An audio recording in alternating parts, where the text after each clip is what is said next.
Hello, storytellers. Welcome to Storytelling Tarot. My name is Jeida Story, and I am so excited to be here with you today. Happy New Year, everybody. We are in a brand new year, and I'm so excited to bring you a brand new pick a card. Today, we are looking at how the new year will be different. Like, what's changing? What is shifting for you in the new year? What's the story of the year, and how is it going to be different from the year that you've just come out of? And we're going to also look at what are the lessons, or what did you gather? What did you learn that your ancestors are so excited about? And what I'm super excited about offering is an extended version. It seems like y'all really enjoyed the extended from the last reading. So if you are a channel member, you already have access to the extended, where we're going to go even deeper. We're going to look at how the year will be the same.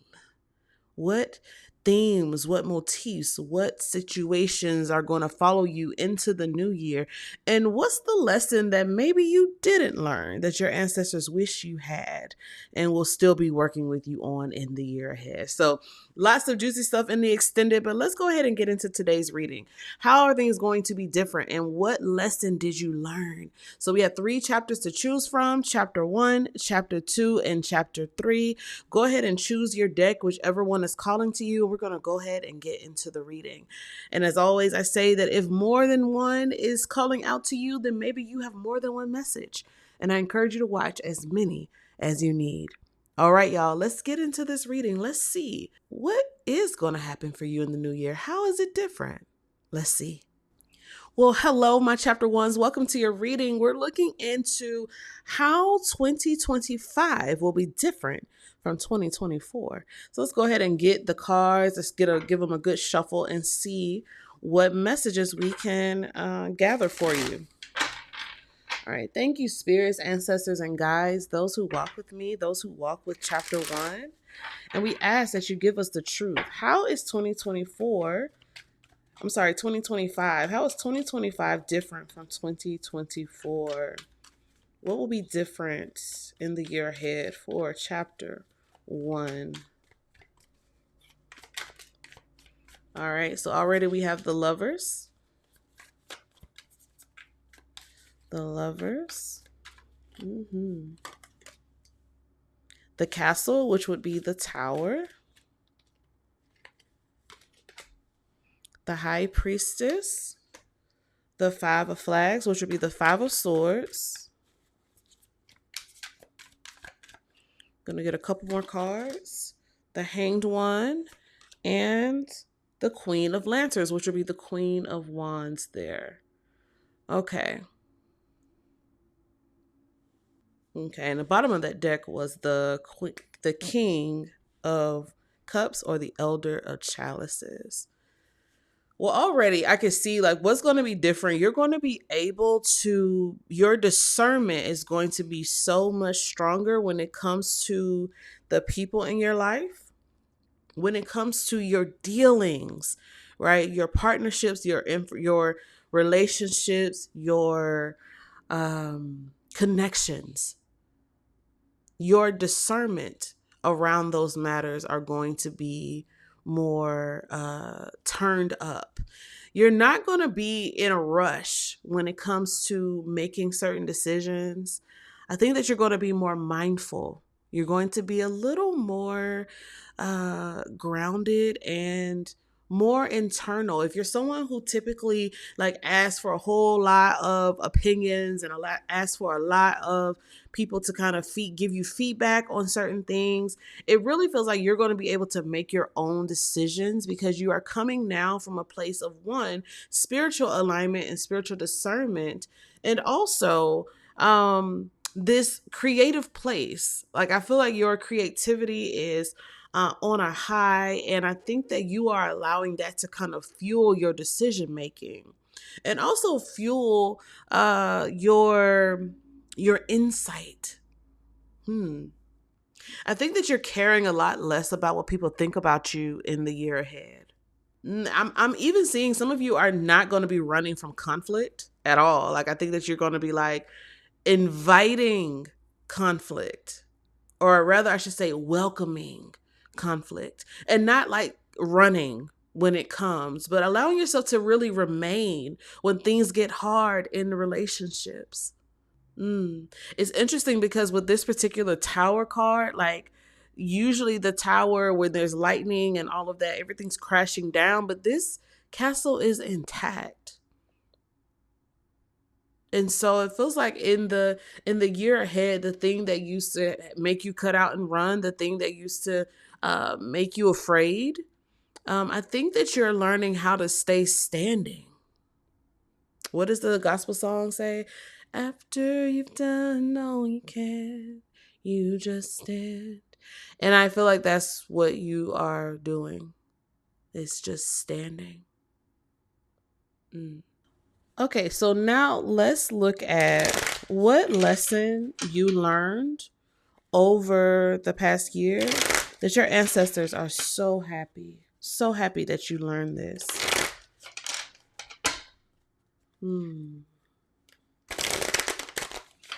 All right. Let's see. Thank you to the ancestor spirits and guides for all of those who've chosen chapter 1. What, this card here? What lesson are you happy that your babies learned? Got the death card here. How many cards would you like me to pull out, Spirit? We're going to get 3 cards. What are you happy that your descendants learned this year?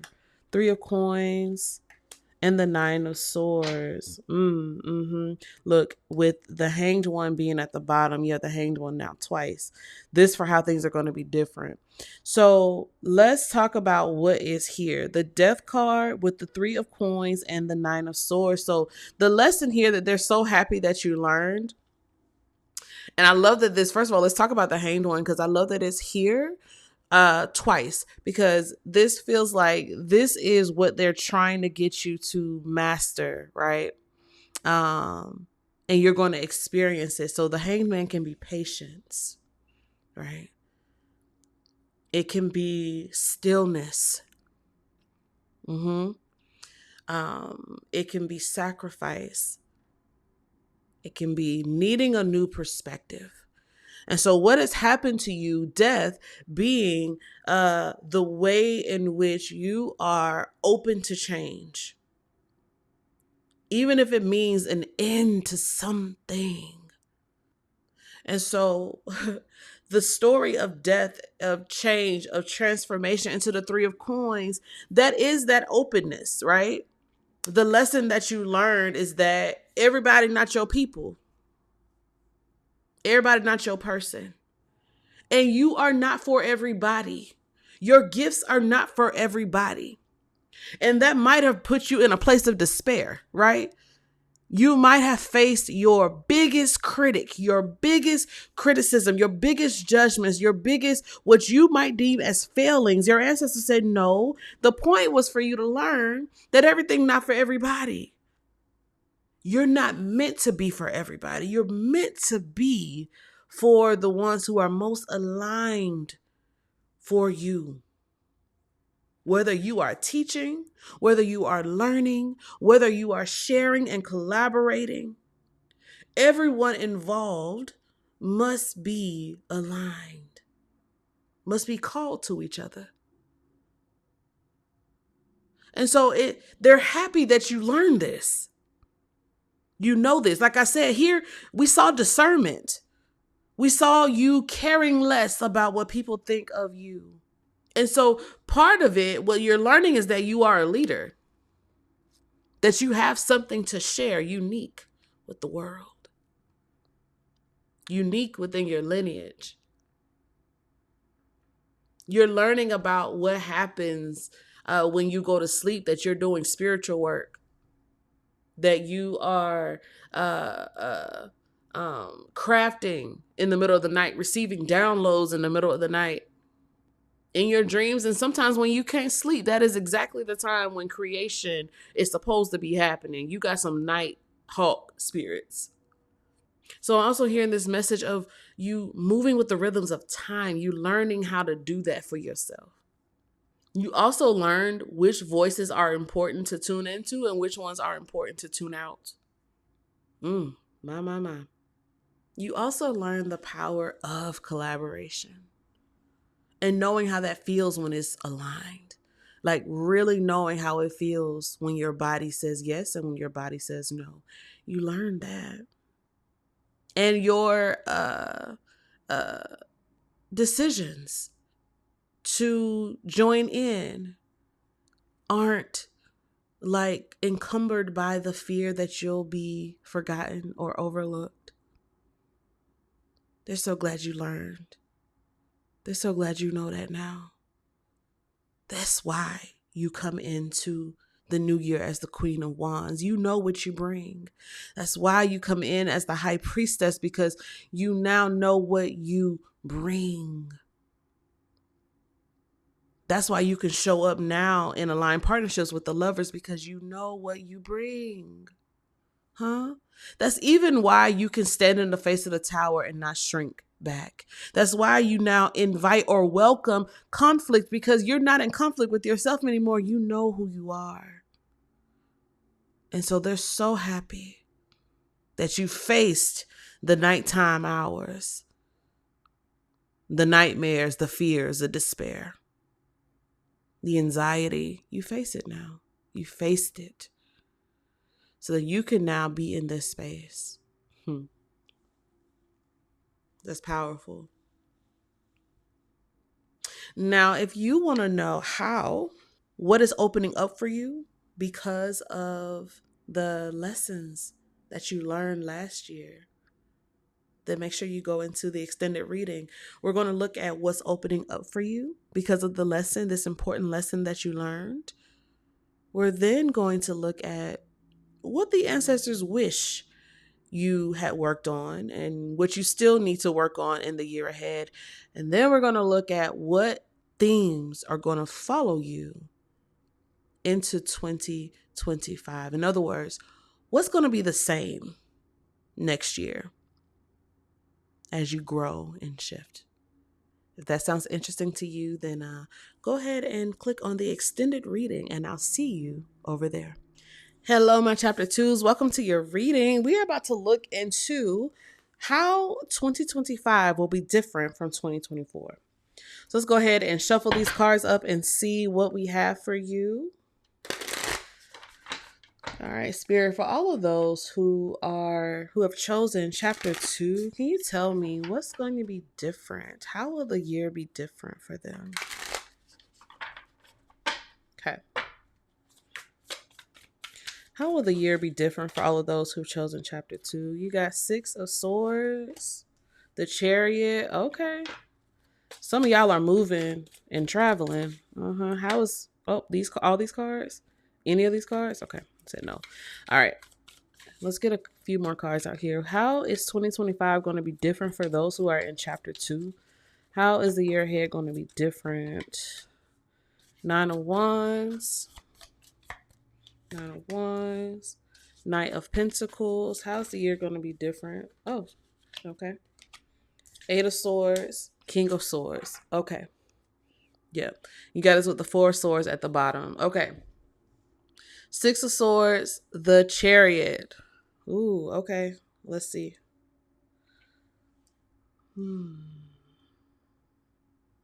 Okay, so for you, my chapter 2s, what's going to be different in the year ahead? First of all, like I said, there's lots of movement. There's a lot of not even just physical movement, but there's also like activity that's happening in your mind and your mental, things that are shifting for you. What I really like is that even though the 8 of Swords is here, it's immediately followed by the King of Swords.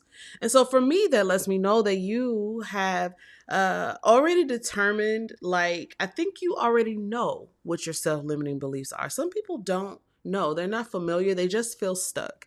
And I feel like you feel stuck, but you know what is sticking to you. And so this King of Swords shows, even like the King of Swords even looking in that direction. Like the King of Swords in you knows how to free yourself. And if you don't, you have support. So in the year ahead, I don't know if you like are getting into some sort of therapy, some sort of working with a life coach, working with a spiritualist, working with someone who knows more than you or can help you get to the type of unstuckness that you are looking for. Because in this year ahead, you are actually like there's a lot of movement, there's a lot of growth, there's a lot of expansion and progress in your personal life, in your business, what you do for money. There are closing out of chapters that are happening for you with this Nine of Wands. Like, you are right at the precipice of something, and the movement is like, it's swift. You finish and then you go immediately into something new. So what I love that there's growth for you financially. Like I said, some of you may actually be moving. Some of you may be actually moving like long distances, right? Because the Six of Swords is travel by boat. The Chariot is like moving across lands, right? So if you're not moving, then you're definitely traveling. Some of you may be doing some international travel even.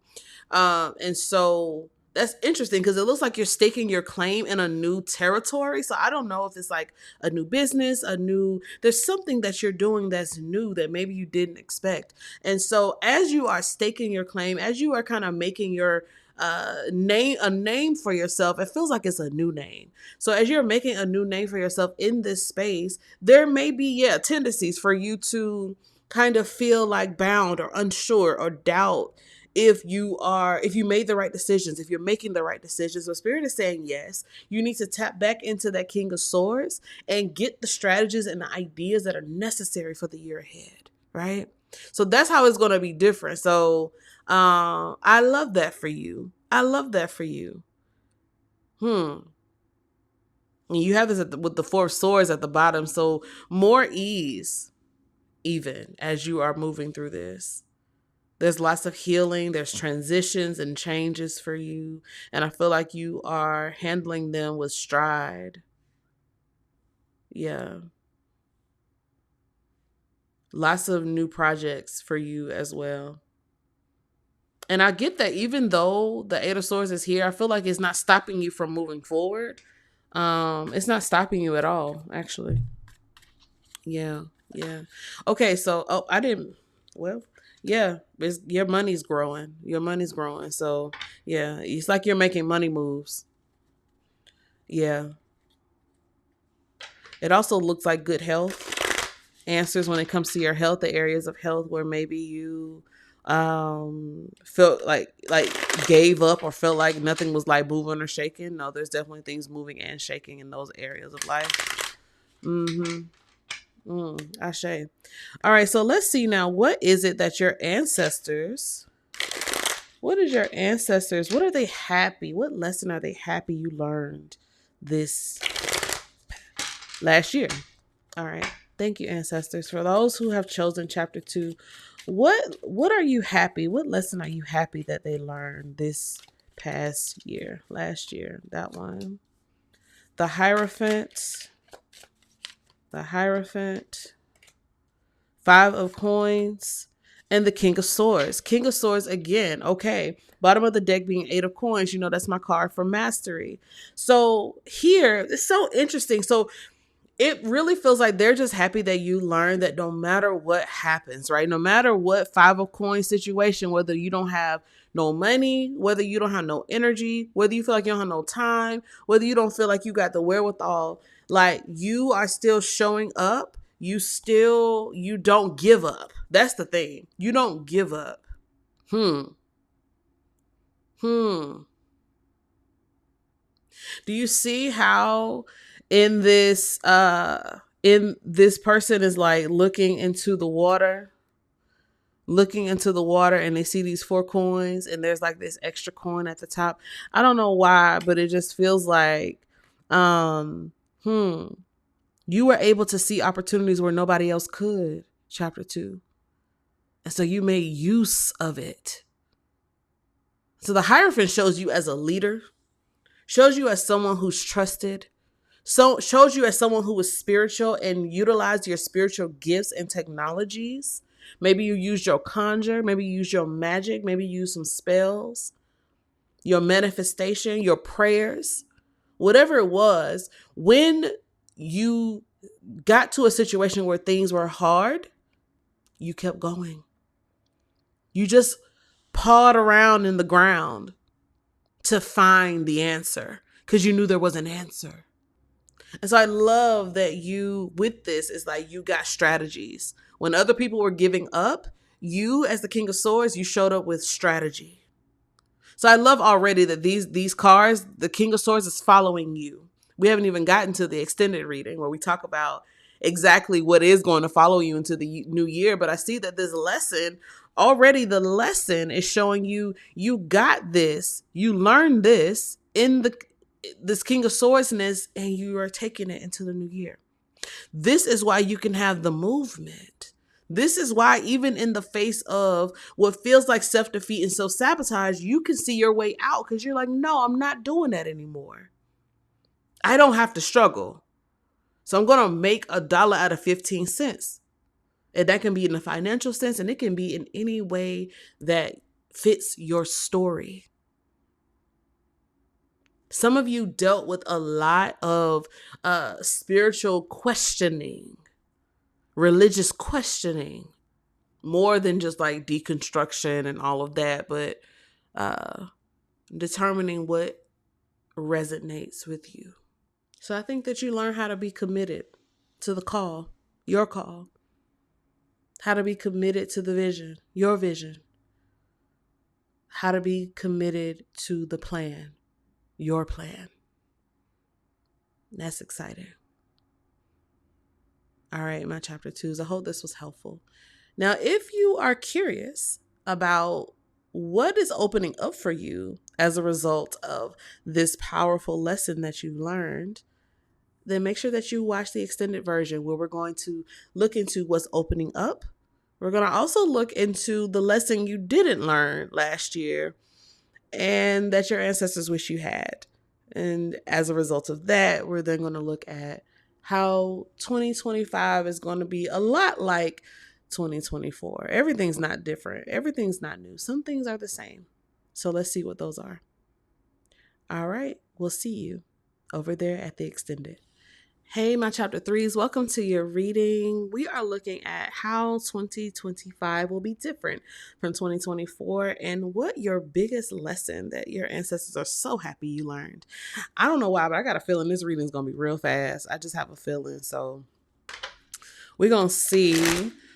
Let's just see. Let's go ahead and get real quick about this.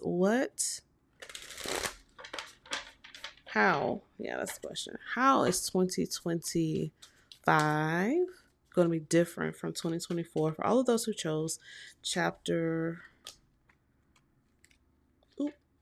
3?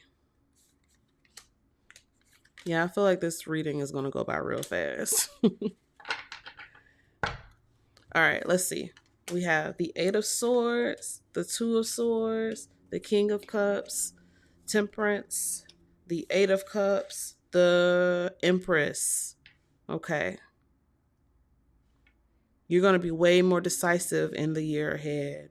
You're going to know, like, I hate this whole thing about like cutting people off.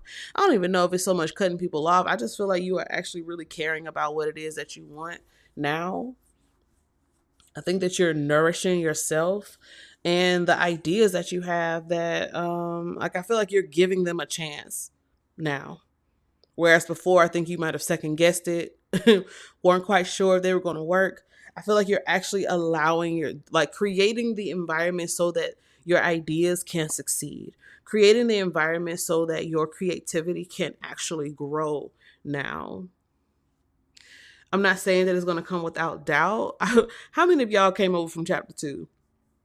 But yeah, I'm not saying that it's coming without any doubt. I just think that there is more balance. There is more, you're not jumping off the rails. You're not overreacting about even the things that upset you. I feel like you're not really overreacting. You're just kind of, letting things be as they are. You're way more grounded. You're way more spiritually astute and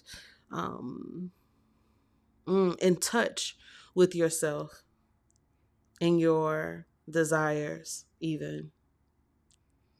I think in the year ahead, you're definitely going to be making different decisions.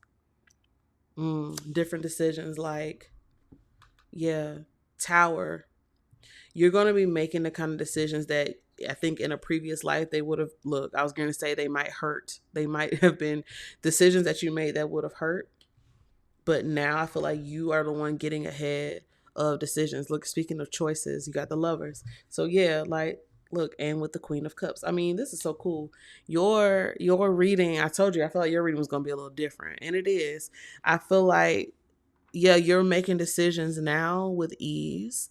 Because I think that you are caring more about what could happen if you don't make good decisions, if you don't make changes.